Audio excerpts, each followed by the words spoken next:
بسم اللہ الرحمن الرحیم۔ اللہ کے نام سے جو رحمان اور رحیم ہے۔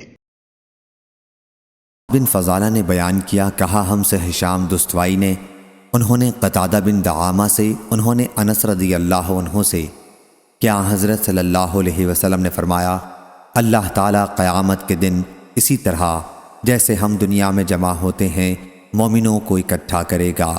وہ گرمی وغیرہ سے پریشان ہو کر کہیں گے، کاش ہم کسی کی سفارش اپنے مالک کے پاس لے جاتے تاکہ ہمیں اپنی اس حالت سے آرام ملتا۔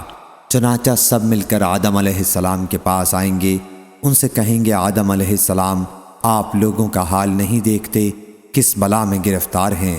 آپ کو اللہ تعالیٰ نے خاص اپنے ہاتھ سے بنایا اور فرشتوں سے آپ کو سجدہ کرایا اور ہر چیز کے نام آپ کو بتائے، ہر لغت میں بولنا بات کرنا سکھلایا۔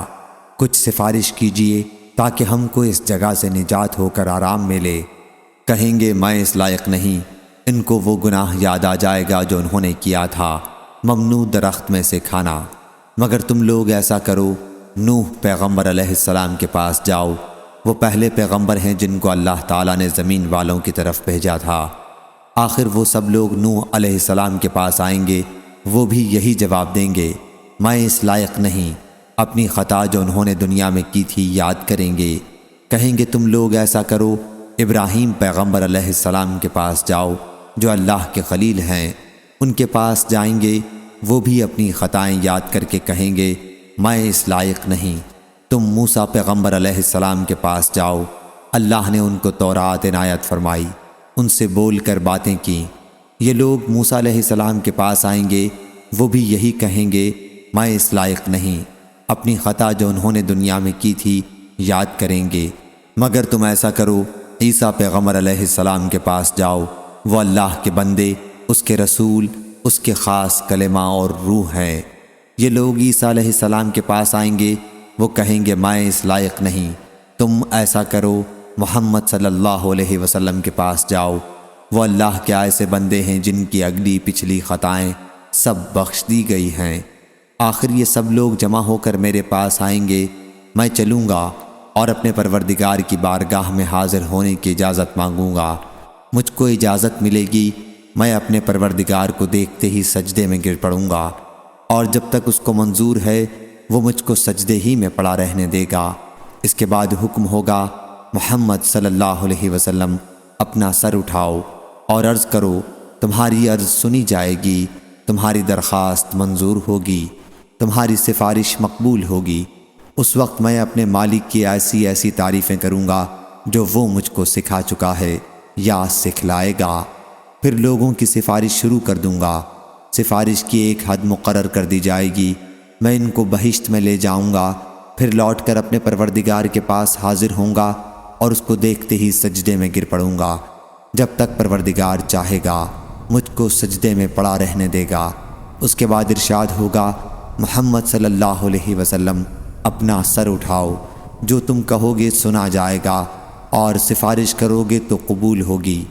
پھر میں اپنے پروردگار کی ایسی تعریفیں کروں گا جو اللہ نے مجھ کو سکھلائیں یا سکھلائے گا۔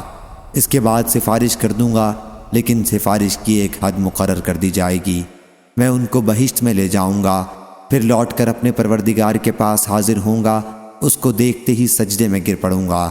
جب تک پروردگار چاہے گا مجھ کو سجدے میں پڑا رہنے دے گا۔ اس کے بعد ارشاد ہوگا، محمد صلی اللہ علیہ وسلم اپنا سر اٹھاؤ، جو تم کہو گے سنا جائے گا اور سفارش کرو گے تو قبول ہوگی۔ پھر میں اپنے پروردگار کی ایسی تعریف کروں گا جو اللہ نے مجھ کو سکھائیں یا سکھلائے گا۔ اس کے بعد سفارش شروع کر دوں گا، لیکن سفارش کی ایک حد مقرر کر دی جائے گی، میں ان کو بہشت میں لے جاؤں گا، پھر لوٹ کر اپنے پروردگار کے پاس حاضر ہوں گا، عرض کروں گا، یا پاک پروردگار، اب تو دوزخ میں ایسے ہی لوگ رہ گئے ہیں جو قرآن کے بموجب دوزخ ہی میں ہمیشہ رہنے کے لائق ہیں، یعنی کافر اور مشرک۔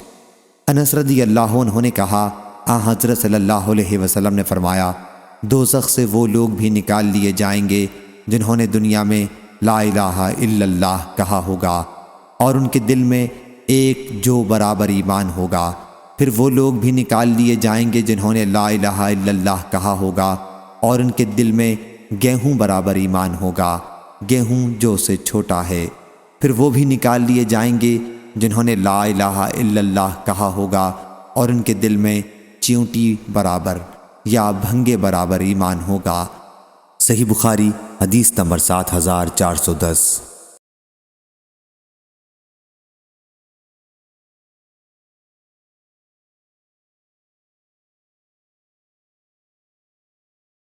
Thanks for watching our channel. Like, comment and subscribe our channel. Discover Islamic videos.